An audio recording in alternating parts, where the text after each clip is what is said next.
자, 편집점 좀 맞출게요. 지금 박수.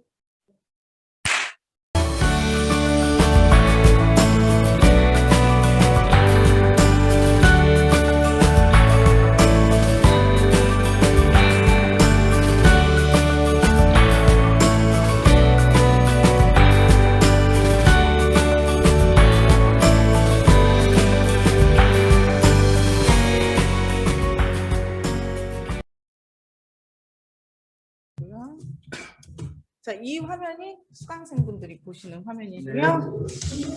아, 음소거 됐나요? 네. 네, 여태껏 아주 우리 이창훈 교수님의 열정적인 강의를 수강하셨습니다. 자, 우리 이창훈 박사님의 2030 의제를 통해 본 SDG에서 들으셨습니다. 이어서 지속가능 발전 지도 교수님이신 이창훈 교수님과 우리 이응윤 교수님, 그리고 우리 평택시의 환경국장님이신 김진성 국장님과 함께 여러분이 궁금한 사항이라든가 아니면 의견이 있으시면 좀 여기 이 자리에서 말씀하시면 되고요. 우리 특히 오늘 환경국장님께서 직접 오셨는데 평택시의 뭐 시책이라든가 내년에 올해 방향성이라든가 이런 거 궁금하신 점 있으면 가감없이 질문 부탁드리겠습니다. 자, 지금부터 질의응답과 토론의 시간을 이어가겠습니다. 먼저 우리 이창훈 교수님의 의견은 잠시 들으시겠습니다. 제 의견요? 너무 급작스러운가요? 예. 다른 분들부터 하세요. 네. 아까 교수님께서 말씀해주신 여기 SDGs 그 번역본 있죠? 수원지속협에서 했다는 거, 그거 저번 주에도 솔직히 말씀해 주셨어요. 제가 공지한다고 했는데 제가 여러 가지 영상 업로드하고 그러느라고 못했는데 제가 금주 내로 해서 저희가 번역본하고 함께 올려놓고 제가 공지를 해드리도록 하겠습니다. 네, 아까 말씀하신 거 여러분께서 제가 한번 따로 영상을 찍을까 고민했었거든요. 이 용어가 조금 어려운 게 있어서 17개 지속가능 발전 목표를 SDG라고 하고요. 이 SDG를 크게 3개 분야로 나눈다고 아까 말씀하셨죠. 그걸 3개 기둥이라고 말을 하고요. 요걸 또 5개 OP축으로 나눌 수가 있거든요. 17개 목표를 분류별로. 요거는 제가 따로 강의 자료를 올려놓도록 하겠습니다. 그래갖고 우리는 입숙해서 SDG라는 말을 조금 많이 하는데 이게 갑자기 뭐 OP축, 3개 기둥 이러면 처음 듣는 소리 네 라는 생각이 좀 드실 수 있을 것 같아서 제가 별도의 글을 또 남겨드리도록 하겠습니다. 자, 우리 이응현 교수님 여태까지 쭉 이제 이창훈 교수님의 말씀을 들었는데 우리 이응현 교수님께서 잠시 의견이 있으시면 말씀 부탁드리겠습니다. 네, 안녕하십니까. 이형현입니다. 오늘 이창훈 교수님 수업 강의 내용은 지속가능 발전을 위한 2030 의제의 구성에 대해서 말씀을 하셨고요. 그러면서 이 지속가능 발전 목표에 대한 특성이 또 핵심인 것 같고요. 그다음에 또 이 지속가능 발전 목표의 체계, 그러니까 여러분이 이해하셨던 것처럼 5개 OP, 17개의 목표, 169개의 세부 목표, 이런 체계로 구성이 돼 있다, 이제 이렇게 볼 수 있고요. 여러분들의 수업에서 이해를 하는 차원에서 SDG의 특성을 이해하는 것이 중요하다, 이렇게 생각이 듭니다. 이 특성을 2가지, 특히 중요한 것은 상호 연계성, 또 통합적인 접근, 이런 것이 특성이다라고 볼 수 있고요. 그래서 여러분들이 이 통합적 사고, 통합적 접근, 요거를 갖다가 조금 더 쉽게 이해를 해야 할 필요성이 있고, 교수님께서 요 통합적 특성에 대해서 조금 예를 들어서 조금 더 설명을 해서 우리 수업 받으시는 분들이 이해를 조금 더 잘 할 수 있도록 부가적인 설명이 조금 더 해주시면 좋을 것 같습니다. 그 마지막 장 한번 보세요. 한번 열어주시면 좋을 것 같습니다. 통합적 사고, 통합적인 이 체계들을 이해하시려면 SDG 웨딩 케이크 모델이라고 있어요. 그걸 한번 보시면 되는데 그 말 그대로 케이크처럼 돼 있어요. 예, 그래서 여기에 이제 환경, 경제, 그리고 사회, 이렇게 이제 생명, 이렇게 이제 나눠져 있는데요. 그걸 가지고서 케이크 모양을 가지고서 SDG 이제 그림들을 만들었던 모델이에요. 그 이유는 뭐냐면은 어쨌든 이제 우리가 살아가는 삶도 그렇고 지구 환경도 그렇고 어쨌든 자연 환경과 경제와 사회가 분리될 수 없는 부분들이 있죠. 그리고 이것은 이제 단순하게 SDG만 얘기하는 게 아니라 정치학이든 사회학이든 학문 분과에서도 그렇게 나눠요. 그렇다면 경제 중심적 주체를 누구라고 얘기하죠? 기업이라고 얘기해요.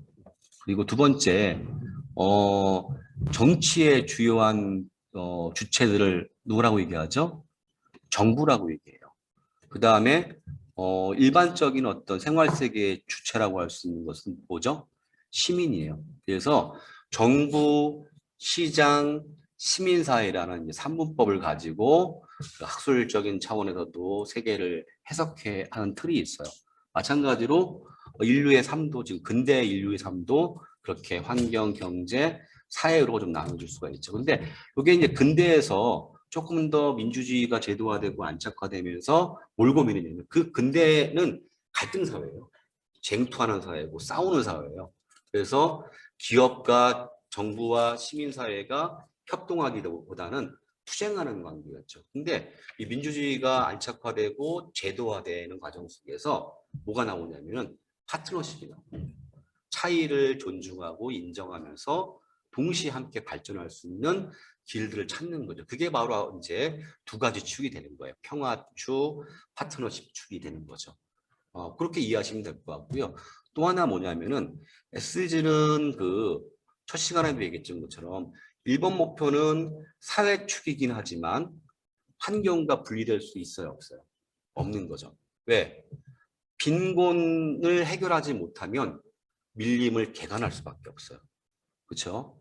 또 아까도 얘기했죠. 코비드19가 막 번성하니까 어떻게 전파되니까 많은 국가들이 실업 문제에 봉착하게 되고 기업이 저성장하게 되고 이러다 보니까 환경에 쓰는 돈을 아낄 수밖에 없어요. 이런 부분이에요. 그러니까 경제와 환경이 분리되어 있지 않다라는 것들을 보시면 좋을 것 같아요. 여기에 중요한 게 뭐냐면은 통합적이라고 하는 게 뭐냐면 이 거버넌스 체계를 얘기하는 거예요. 그렇다면 이 문제를 해결하는 데 있어서 통합성들을 가지려면 정부만 하는 것이 아니라 지자체만 하는 것이 아니라 아까 얘기했던 다른 추진 주체들과 힘을 모으는 과정 있잖아요. 그게 이제 거버넌스 툴인 거죠. 이런 게 바로 이제 통합적 사고, 통합적 관리 틀이다 이렇게 보시면 좋을 것 같아요. 그래서 SDG는 어떤 프레임워크를 갖고 있다? 통합적 프레임워크를 갖고 있는 근대 이래 최초의 전 세계적인 약속과 틀이다 이렇게 보시면 좋을 것 같습니다. 이창훈 교수님의 이제 통합적 사고, SDG에 대해서 통합적 사고와 거버넌스 체계에 대해서 말씀을 해주셨습니다. 자, 여러분께서 지금 환경국장님이 지금 오셔서 꽤 오랫동안 계셨는데요. 혹시 질문사항은 좀 미리 좀 생각해 두시고요. 제가 여쭤볼 게 하나 있는데, 우리 평택시의 2021년 환경정책 방향에 대해서 간단하게 우리 김진성 국장님께서 설명 좀 부탁드리겠습니다. 예, 안녕하세요. 평택시 환경국장 김진성입니다. 반갑습니다. 제가 오늘 초대된 이유가 아마 이 지속가능 발전 협의회가 원래는 환경 의제에서 시작을 했습니다. 과거에는 저희가 환경 관련된 주제만 다루다가 유엔에서 환경 문제하고 사회 경제 모든 문제는 통합적으로 다뤄야 된다는 생각을 해주신 것 같고요. 제가 아까 이제 강의를 잠깐 들었더니 SDG는 결국은 주민들도 공감하고 보편적인 목표를 갖고 추진하는 게 가장 바람직하다고 생각을 하고 있고요. 저는 이제 오늘 제가 저희 시 환경 정책 중에 시급한 정책이 있고 또 앞으로 나아가야 할 정책이 있습니다. 특히 이제 저희가 시급한 정책을 보면 지금 코로나 시기가 왔고 그런 시기에 가장 문제되는 게 우리 시의 이제 폐기물 정책이 좀 상당히 어려움에 처해 있다라고 말씀을 드리겠는데. 저희 시는 딴 지역에 없는 폐기물 종합 처리 시설이 있습니다. 5개의 복합시설로 약 3천억이 투자돼서 도덕면에 에코센터라고 음식물, 재활용, 폐기물, 그다음에 슬러지를 모두 처리하는 복합시설이 있습니다. 근데 저희 시가 당초에 이 시설 목표를 약 2030년도에 맞춰 설계를 했는데 저희가 이제 코로나 시기에 오다 보니까 상당히 배달이라든가 집에서 이제 대부분 저희가 보면 물품을 과거에는 본인들이 직접 쓰시다가 그냥 택배 문화가 상당히 발달이 됐어요. 그 바람에 저희 시가 이제 그동안 생각했던 재활용품이 이게 저희 평택시에는 약 50톤이 나온다고 계산을 해서 설계를 했는데 100톤이 넘게 나오고 있습니다. 이 문제는 이제 특히 그 폐플라스틱하고 일회용 컵을 여러분들이 이제 계속 쓰시고 있는데 원래 코로나 이전에는 저희가 이제 일회용품 사용 규제를 상당히 심하게 했습니다. 뭐 하다못해 이 의제나 지속가능 협의회도 전부 개인 텀블러를 갖고 와서 사용했는데 지금 제가 이렇게 봐도 다 일회용량 물품을 다 쓰고 있습니다. 이런 문제가 상당히 심각하고 실질적으로 여러분들이 배출하는 플라스틱이나 일회용품이 다 재활용 되는 걸로 아시는데 실제 그 분리하고 선별하는 비용이 더 들어가고요. 실제 그 안에 들어가 보면 재활용하는 물은 상당히 적습니다. 실질적으로 이제 비용이 저희 시가 한 해 쓰레기 처리 비용으로 들어가는 돈이 저희가 이제 코로나 이전에는 한 500억이 들어갔어요. 근데 코로나 되면서 작년 한 해에 약 한 해 700억이 들어갔습니다. 200억 정도가 추가됐다고 보시면 되겠고요. 특히 이제 문제점은 저희 시가 설계하는 용량이 약 70만에 맞춰 설계됐는데 저희 시 인구가 지금 55만입니다. 근데 거의 그 폐기물 양은 거의 70만에 맞춰 배출이 되고 있어서 현재까지는 수도권 면입지가 25년까지는 가능합니다. 그래서 아직까지는 저희가 여유가 있다고 하지만 먼 미래를 대비해 보면 폐기물 감량화가 상당히 시급합니다. 그래서 저희 시가 에코센터의 그동안 폐기물 양을 보면 한 40%가 종량제 봉투를 안 쓰고 있습니다. 이게 무단 배출이라고 보시면 되죠. 특히 그 아파트라든가 이런 데서는 제대로 배출을 하고 계시는데 특히 이제 평택에 보면 삼성 공장이라든가 미군기지 공사장 주변에 있는 원룸단지는 거의 한 90% 이상이 그냥 무단 투기를 하고 있다고 보시면 되고요. 상당히 그런 부분을 저희 시가 올해 이제 무단 투기 단속에 대해서 상당히 문제의 심각성을 갖고 추진할 예정입니다. 저희가 시급하게 해야 될 건 이런 폐기물 정책이고요. 향후 저희 시가 또 관심을 갖고 해야 될 게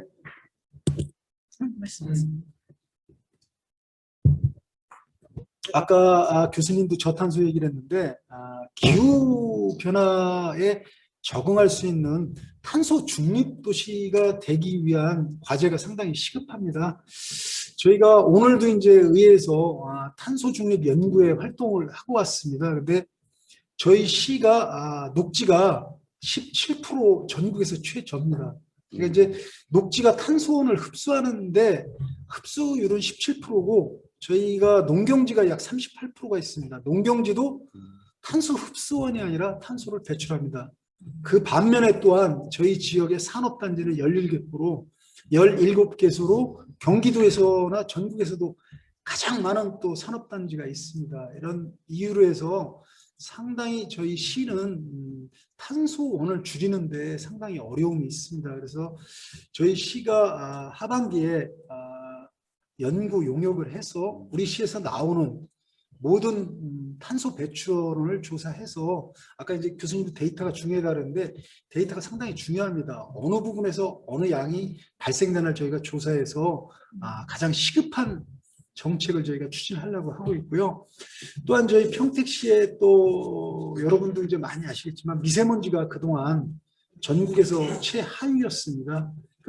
지금도 미세먼지가 많이 개선된 건 아니지만 나름대로 이제 저희 시가 미세먼지 관심을 갖고 정책을 추진한 결과 현재는 최하위는 아니더라도 그 다음으로 좀 내려갔지만 저희 시가 전국적으로 보면 미세먼지가 코로나 이후로 산업 경기가 위축이 되다 보니까 많이 저감을 됐어요. 그래서 전국적으로 보면 약 미세먼지가 전년 대비 17%가 저감됐는데 저희 평택시는 약 한 23%가 저감됐습니다. 딴 지역보다 한 6, 7%가 더 저감이 됐는데 그 이유는 이제 저희가 보면 그 평택 주변에 가장 오염원을 많이 갖고 있는 그 현대제철이 있습니다. 현대제철은 단일 굴뚝으로 우리나라에서 가장 많은 오염원을 배출하는데 저희 시뿐만 아니라 당진시하고 환경부에서 민간 협의체를 추진해서 여기서 이제 50% 이상의 오염물질을 저감을 했습니다. 또한 저희 평택시에 화력발전소가 있는데 기존에는 이제 빵카시유를 뗐는데 이게 24년도에 연료 재난 계획을 금년도 1월 달에 연료를 전량 LNG로 바꿨습니다. 여기도 84%의 미세먼지 저감이 있었고요. 또한 이제 가장 큰 성과로 보면 저희는 그걸 생각합니다. 이제 평택항이 경기도 유일의 항이 있는데 이 항이 있음으로 해서 많은 수출도 하고 좋은 점이 있지만 미세먼지에는 상당히 취약합니다. 특히 전국에 있는 이제 부산항, 인천항, 울산항, 평택항은 미세먼지에 상당히 취약한 지역입니다. 그래서 이 지역의 이제 가장 큰 문제는 항에 들어오는 배들에 의한 오염원이 상당히 크고요. 거기에 화물을 싣기 위해 항으로 들어오는 화물차가 평택항에 하루 출입하는 화물차가 2만 대가 넘습니다. 이제 화물차에 의한 오염, 항의 배에 의한 오염, 배에 의한 오염은 이제 어차피 이분들이 연료를 쓰기 때문에 연료를 저희가 작년 9월 1일부로 그 평택항을 ECA라고 배출 규제 지역으로 지정을 했습니다. 이제 해양수산부에서 그러므로 해가지고 저희가 연료 기존의 빵카시유 7.5% 쓰던 거를 0.1%로 바꿨습니다. 그래서 상당히 개선이 됐고요.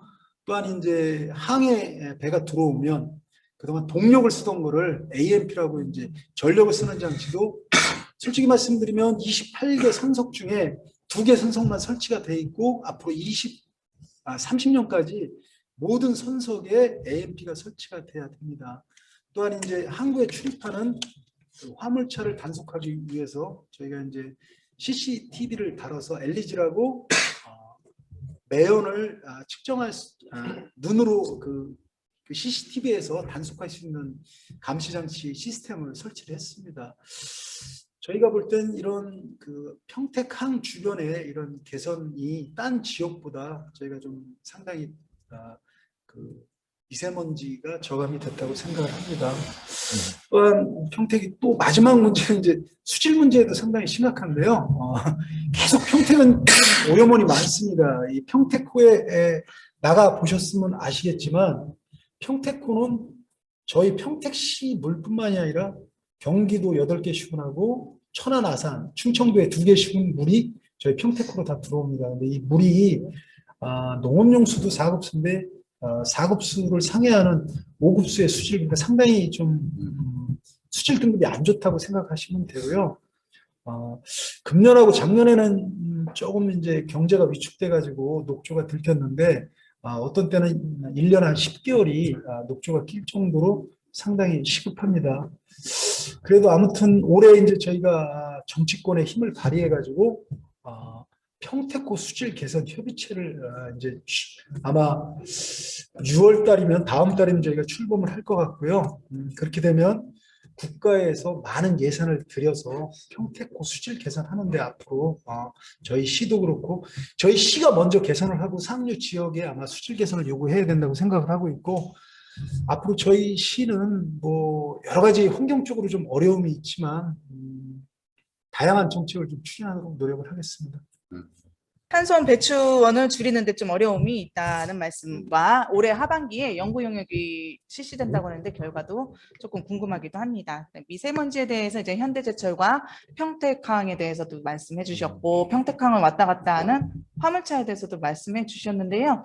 이런 경우 같은 경우에는 일단 AMP 설치가 왜 저도 이제 우리 국장님 통해서 알게 됐는데 그 배가 선적하고 내리는 데 있어서 전기를 계속 돌려야 되잖아요. 배 안에서. 그래서 그거를 빵카시유라고 말씀해 주셨는데 그 배를 계속 나가기 전까지 계속 엔진을 틀어놓는 거예요. 그 배출원이 굉장하다는 얘기를 제가 한번 들은 적이 있었거든요. 그래서 그 말도 함께 해주시고 아울러서 역시 환경 전문가답게 수질에 관해서도 평택호 수질에 관련해서도 아주 자세한 말씀 들었습니다. 자, 혹시 이것과 관련돼서 이제 쭉 들어보셨고요. 이제 막 우리 이은영 교수님께서 예, 하실 말씀이 있으시면 말씀 오늘 부탁드릴게요. 오늘 수업에서는 결국은 지속가능 발전 목표 5개 P에 대해서 이해를 하시는 것이 필요하고요.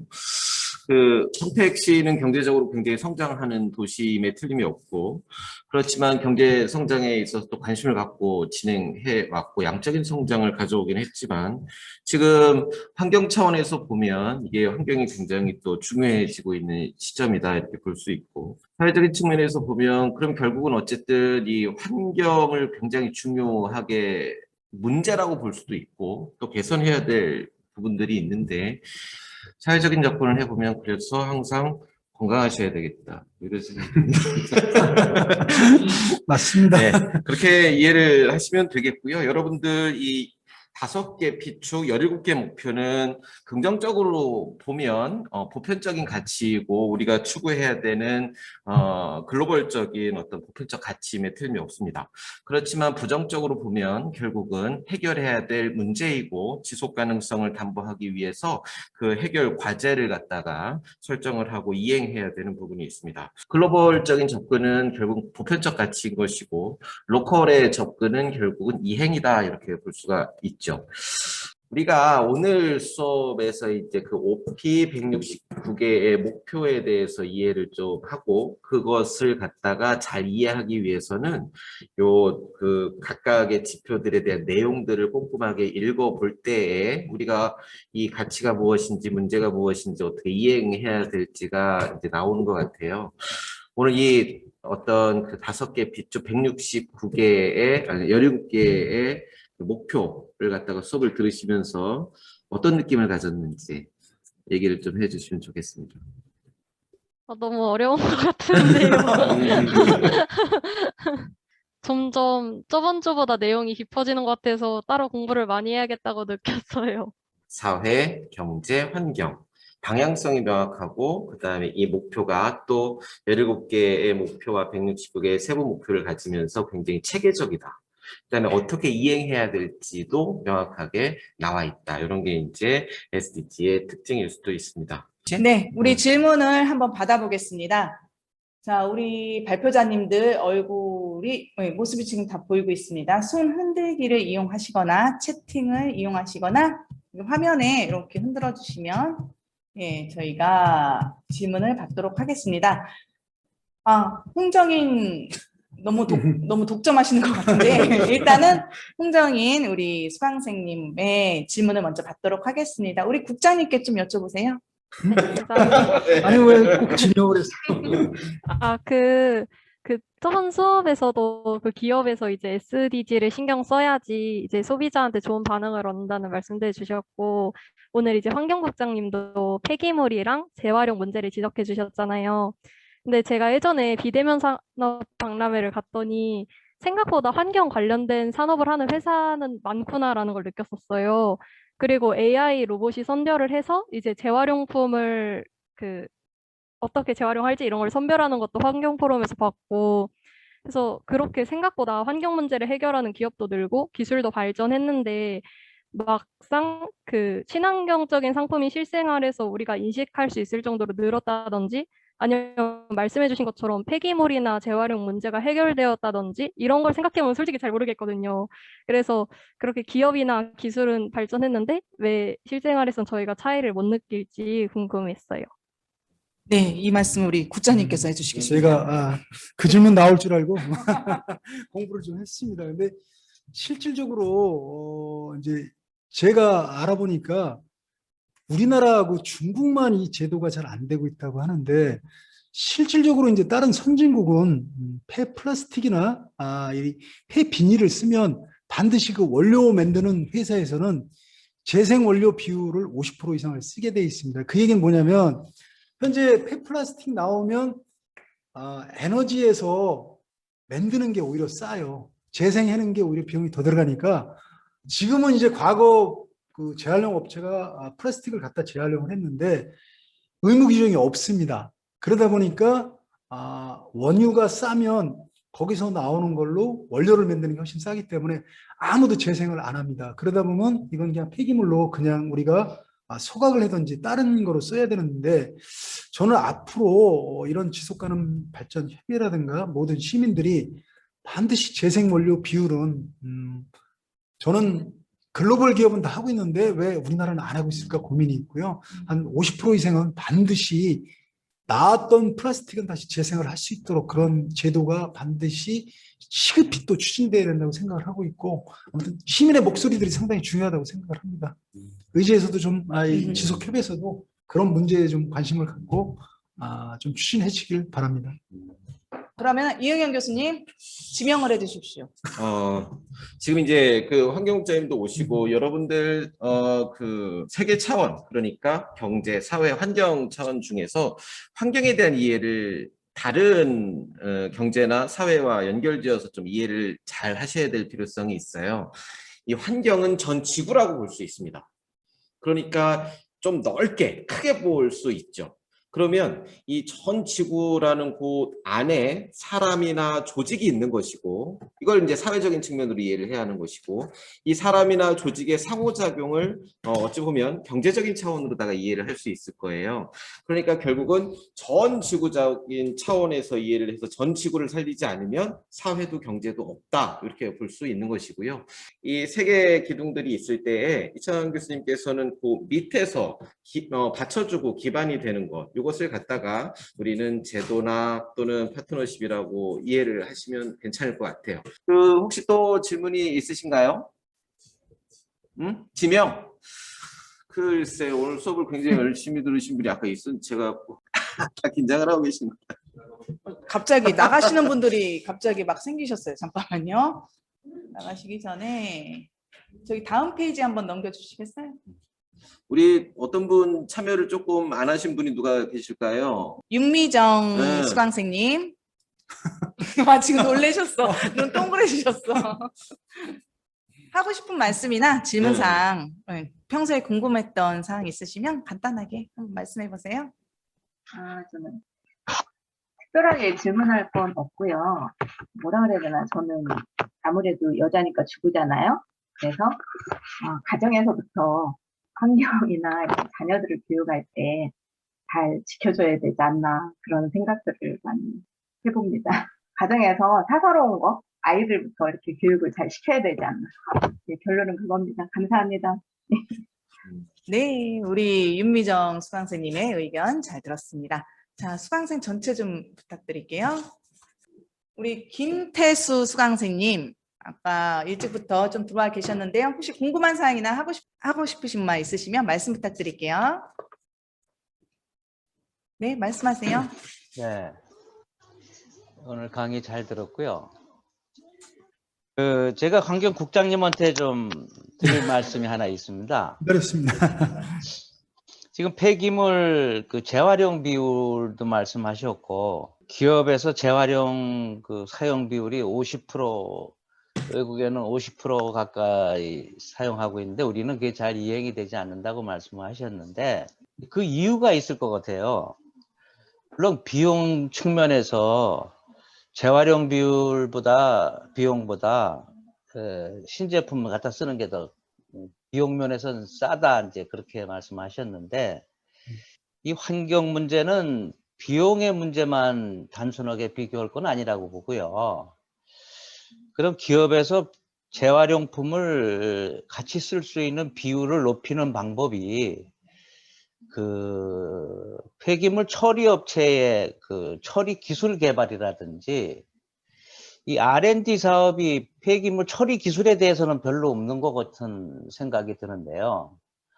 이 퀄리티를 높이면은 재활용 사용 비율이 높아지지 않을까 생각이 듭니다.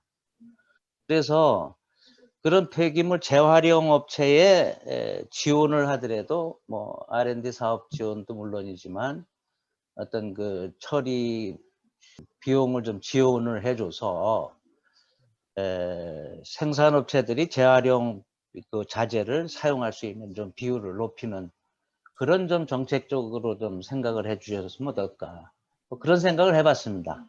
네, 이상입니다. 아주 좋으신 질문이고요. 저희 시도 이제 그런 고민을 많이 했습니다. 근데 이제 이 자치단체에서 기술 개발에 투자하기는 상당히 어려운 부분이 있는데 저희 시에 이제 몇몇 분이 제안하신 분이 있어요. 플라스틱을 기존에는 이제 플라스틱을 어떤 식으로 재활용하냐면 그거를 녹여서 펠릿이라고 이제 원료를 다시 만드는 공정이 있고 아니면 이거를 상당히 고온 스팀을 해가지고요.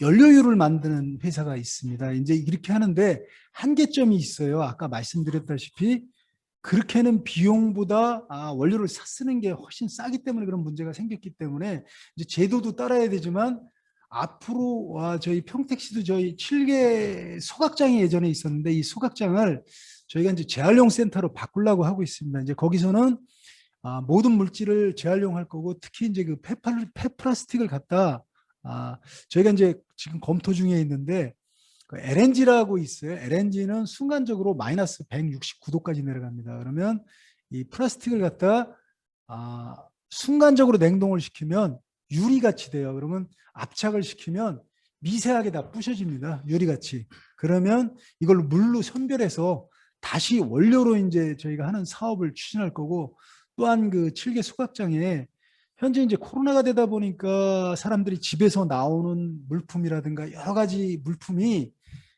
그래서 저희가 기부 박스 사업을 평택시에서 좀 하려고 그래요. 시민들한테 택배나 아무 곳에서나 물품을 놓아서 이거 다른 사람이 쓸 수 있는 제품으로 써주십시오 하고 내면 시에서 그걸 다 받아서 업사이클을 시켜서 좀 더 기능을 좀 보강해서 필요한 시민들한테 나눠주는 사업을 좀 하려고 합니다. 아무튼 저희 시가 그런 사업하고 더불어 아까 이제 좀 전에 윤미정 님인가 교육 얘기를 하셨는데 교육이 제일 중요하다고 저도 생각을 하고 있습니다. 특히 그래서 저희 시가 환경교육센터를 금년도에 저희가 7월경에 이제 설립을 하려고 준비하고 있고요. 고덕 에코센터나에 저희가 환경교육센터를 만들어서 학생, 주부 모든 분들이 이제 환경에 대한 특히 폐기물에 대한 정책을 많이 알고 이해를 하고 같이 동참할 수 있는 그런 걸 좀 추진하겠습니다. 그래서 앞으로 그 평택대학교에서도 좀 도움을 주셔야 되겠고 저희가 이제 교육센터를 운영하다 보면 뭐 강사진이라든가 또 아니면 그걸 봉사하시는 분이라든가 이렇게 이제 지속가능 발전 여기 대학을 나오신 분들이 많이 저희 교육센터에 적극 협의를 좀 해주시면 저희가 프로그램을 운영하거나 할 때 많이 참조를 해서 추진을 좀 하도록 하겠습니다. 네. 우리 이제, 국장님께서 기부 박스 제도를 활용하시고 업사이클링 사업에 대해서 간략하게 설명도 해주셨고요. 환경교육센터도 올 7월경에 설립한다는 말씀도 함께 해주셨습니다. 자, 우리 질문을 손드신 분이 계시는데요. 잠시만요. 우리 박서연 학생, 수강생님이 혹시 먼저 손드셨나요? 아니고요. 윤미정 수강생님. 네, 말씀하세요. 네, 그전에는 건전지 수거함 이런 게 있었는데 지금은 그런 게 없더라고요. 그래서 그 아까 얘기하셨길래 건전지 수거함이랑 저는 아이스팩 요거 수거함 요거를 좀 해주시면 좋을 것 같아요.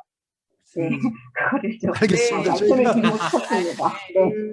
지금 이제 감사합니다. 아파트 단지별로 이게 있는 데가 있고 없는 데가 있는데 저희가 건전지함하고 특히 아이스팩은 상당히 중요합니다. 이건 다시 재사용이 가능하고 한데 저희가 고덕에 있는 파라곤 아파트라고요. 아파트 봉사 1호로 해가지고 거기서는 그 아이스팩 나오는 거를 아파트 주부 봉사단이 다 세척을 해가지고요.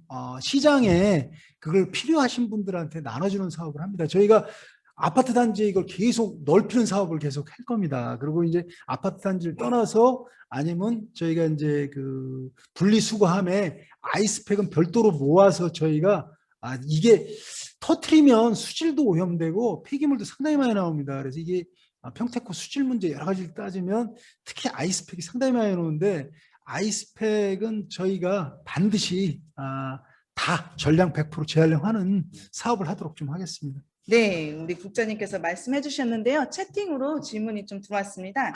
아까 시민들이 목소리를 많이 내야 될 필요가 있다고 말씀해 주셨는데 그거 구체적으로 어떤 거를 했으면 좋겠냐는 주신 것 중에 네, 시민들이 목소리를 많이 내야 된다. 아까 이제 구체적인 거, 네.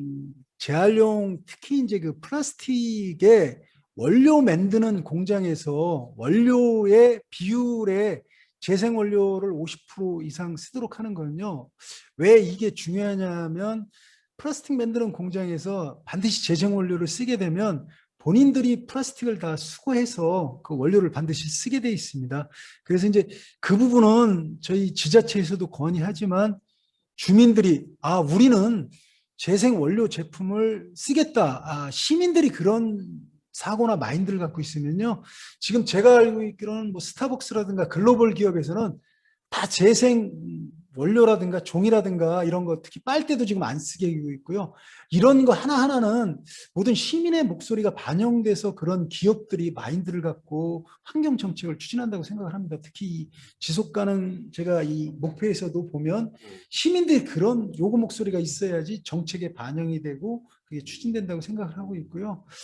아무튼 우리 교육 중에 환경도 이제 한 가지 축은 있지만 좀 더 제 생각엔 많은 환경 교육을 좀 해주셨으면 하는 바람이 좀 있습니다.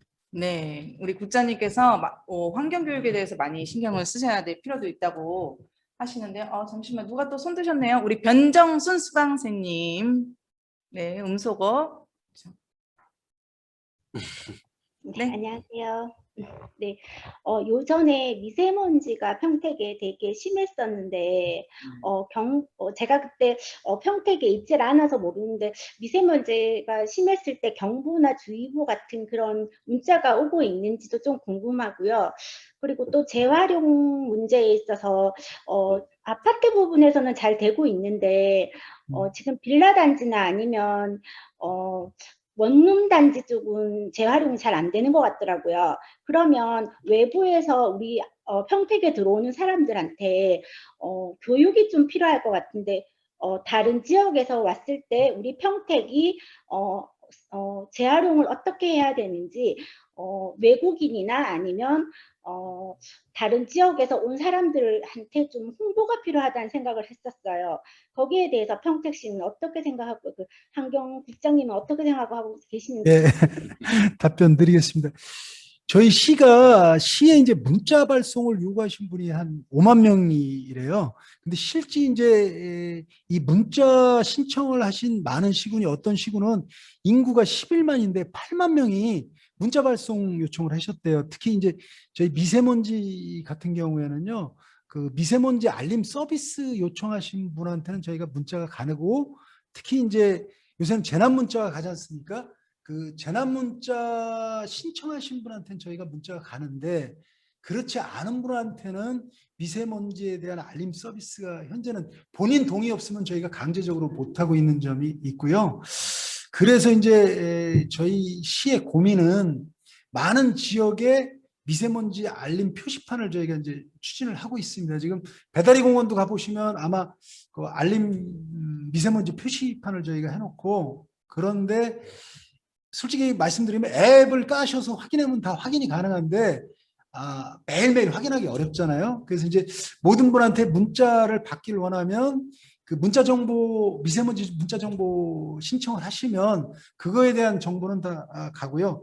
특히 이제 아까 두 번째 말씀하신 게 이제 특히 저희가 보면 미군 그다음에 이제 저희가 외국인이 저희 지역에 상당히 많아요. 근데 이분들은 이제 지역마다 본인 그 재활용 하던 방법도 다르고 특히 이제 미군 분들도 모르시더라고요. 본국에서는 그냥 버렸었는데 한국에 오니까 이건 재활용이 다르다.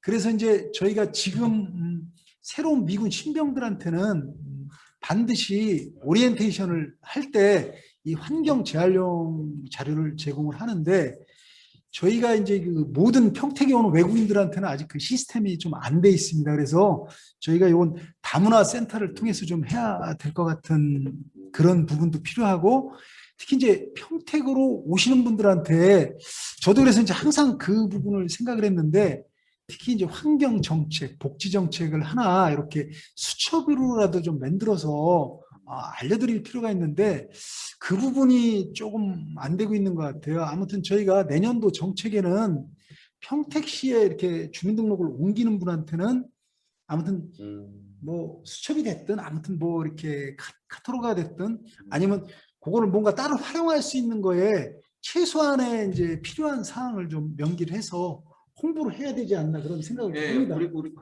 기왕 하시는 김에 예. 우리 시민의 목소리를 낼 만한 플랫폼도 하나 좀 만들어 주시면 좋을 것 같습니다.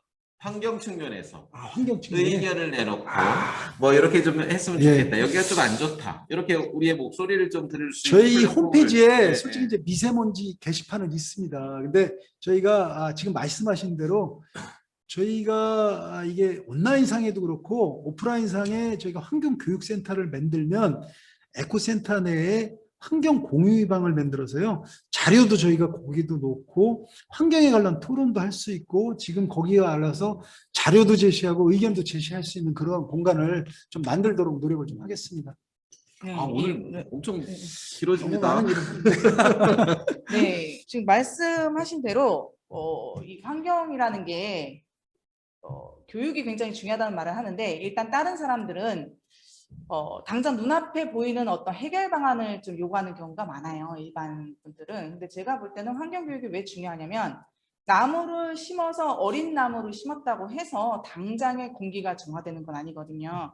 그 나무가 자라고 10년이 넘고 15년이 넘어야 비로소 공기 정화할 수 있는 능력이 생기는 거듯이 이 환경 교육이라는 것도 어릴 때부터 시민 개개인의 이 인식 자체가 올라가야 재활용 수거도 알아서 하고 뭐 이렇게 폐기물도 알아서 버리는 것이지 뭐 이렇게 행정이 뭐 이렇게 좀 강력한 제도로 해서 벌금을 물리게 한다 이거로는 한계가 있다고 봅니다.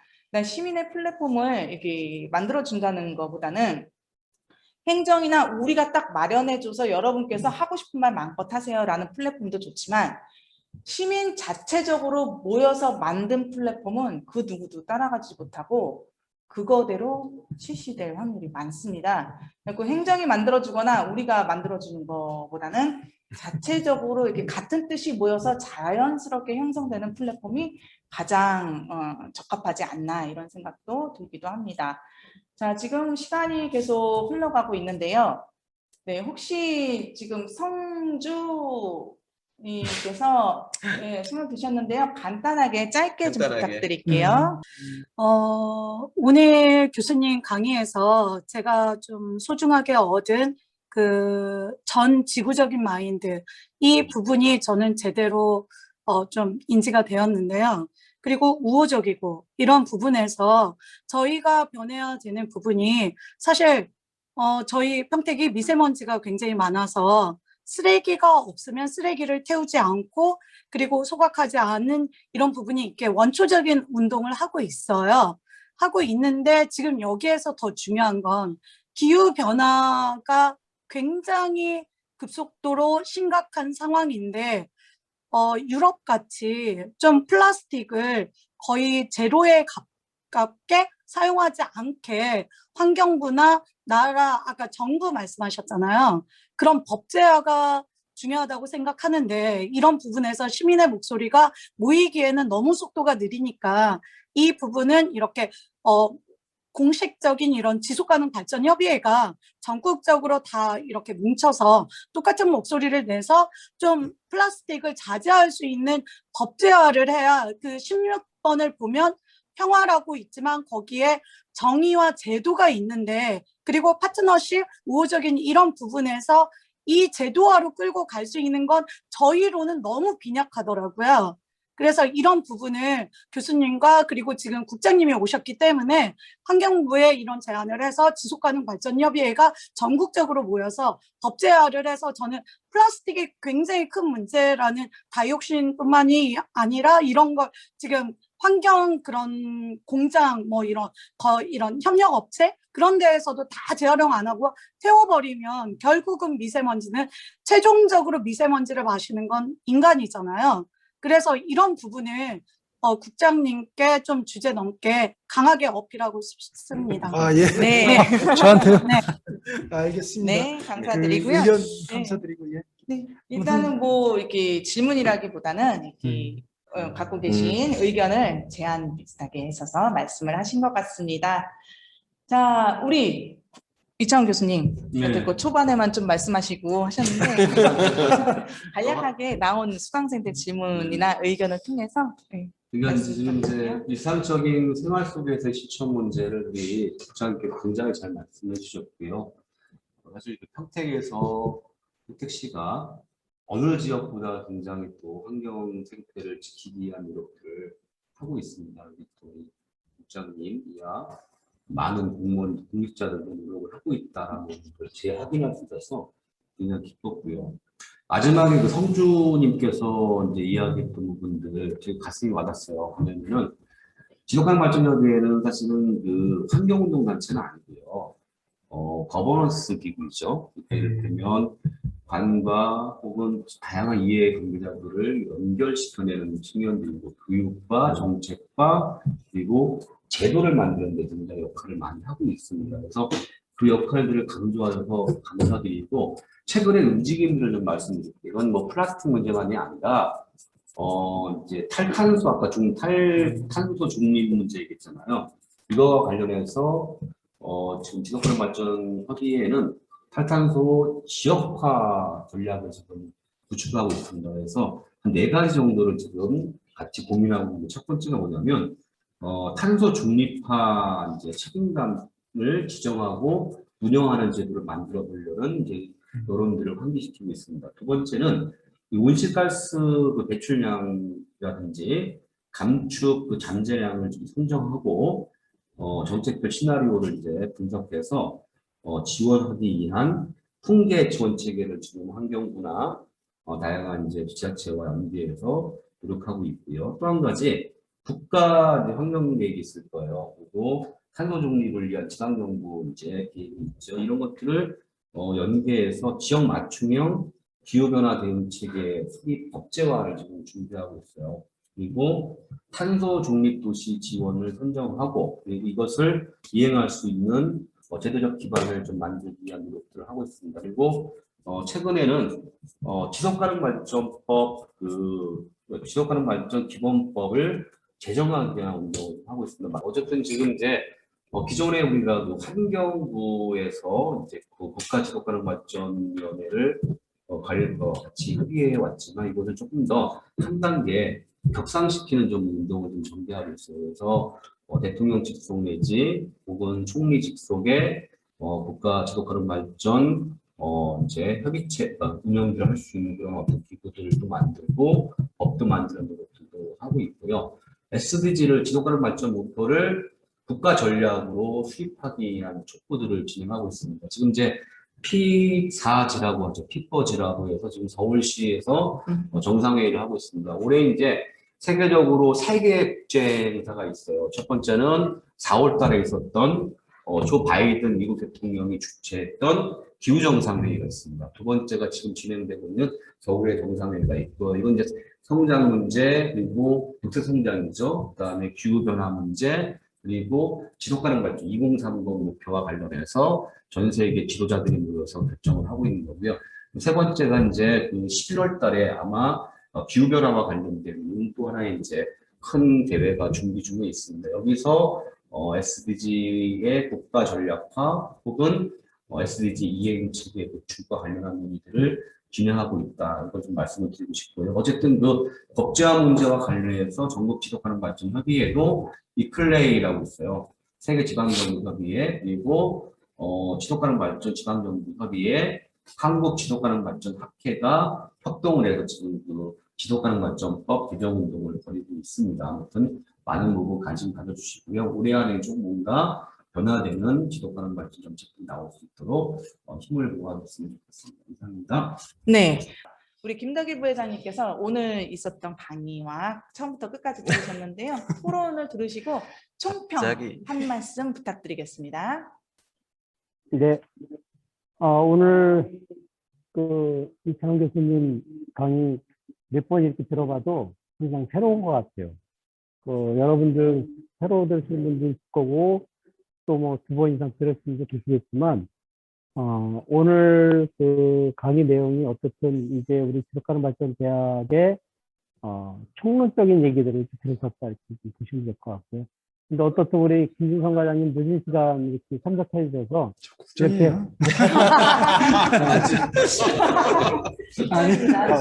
시민들 시민들에 대한 그 관심이 얼마나 높은지는 충분히 네. 아실 거라 생각하고, 그리고 또 우리 시민들이 느끼고 있는 이 평택 지역에 대한 지속 가능성, 또 환경의 문제 이런 것들에 대한 관심도 좀 많이 있을 거라 생각합니다.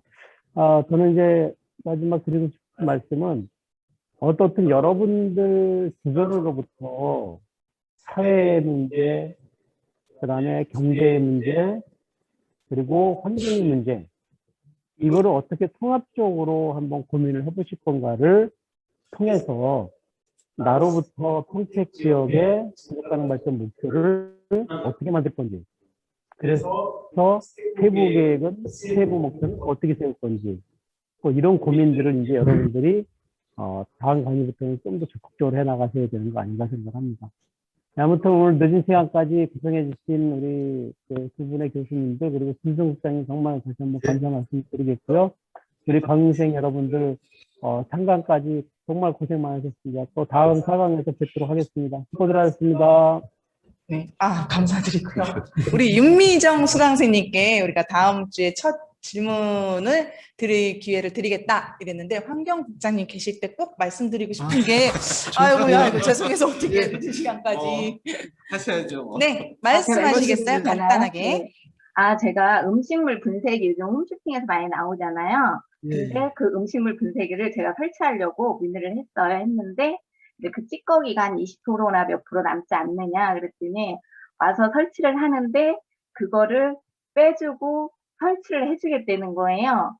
그러면 그게 다 완전 물에 다 100% 오염되잖아요. 그래서 제가 이 음식물을 허가내주는 그쪽에 회사에 전화를 해봤어요. 그 이제 법적으로 그게 이제 허가가 난 업체입니다 하는 거예요. 그런 식으로. 그래서 저는 그게 뭐 20% 30% 찌꺼기가 남으면 할 의미가 없잖아요, 제가. 그래서 저는 안 하겠습니다 하고 제가 그랬어요. 신고는 안 하겠습니다 했는데, 그런 업체를 나는 법적으로는 하자가 없게 허가를 내놓고 그런 불법으로 설치를 하고 있으니까 그것 좀 단속 좀 해주셨으면 해서 말씀드리고 싶습니다. 네. 알겠습니다. 국장님. 지금 실질적으로 이제 그 예전에는 안 됐지만 현재는 이제 분쇄기를 환경부에서 인증한 업체 거는 사용이 가능합니다. 근데 여기 보면 이게 분쇄를 해서 일정 크기의 입자는 다시 이제 그 음식물 쓰레기로 수거를 해야 되는데, 이제 시민들이 그걸 불편해하니까 그거를 그냥 하수구로 다 보내는 게 있습니다. 그건 원래는 불법이 맞고요. 그 부분은 이제 그런 입자가 들어갔을 때는 하수구가 막히거나 다른 이제 아래층 집에 부하가 걸릴 수 있기 때문에 저희가 지금 그런 부분은 저희 하수과하고 해서 그 업체 전체적으로 한번 검토를 해보도록 하겠습니다. 좋은 의견 감사합니다.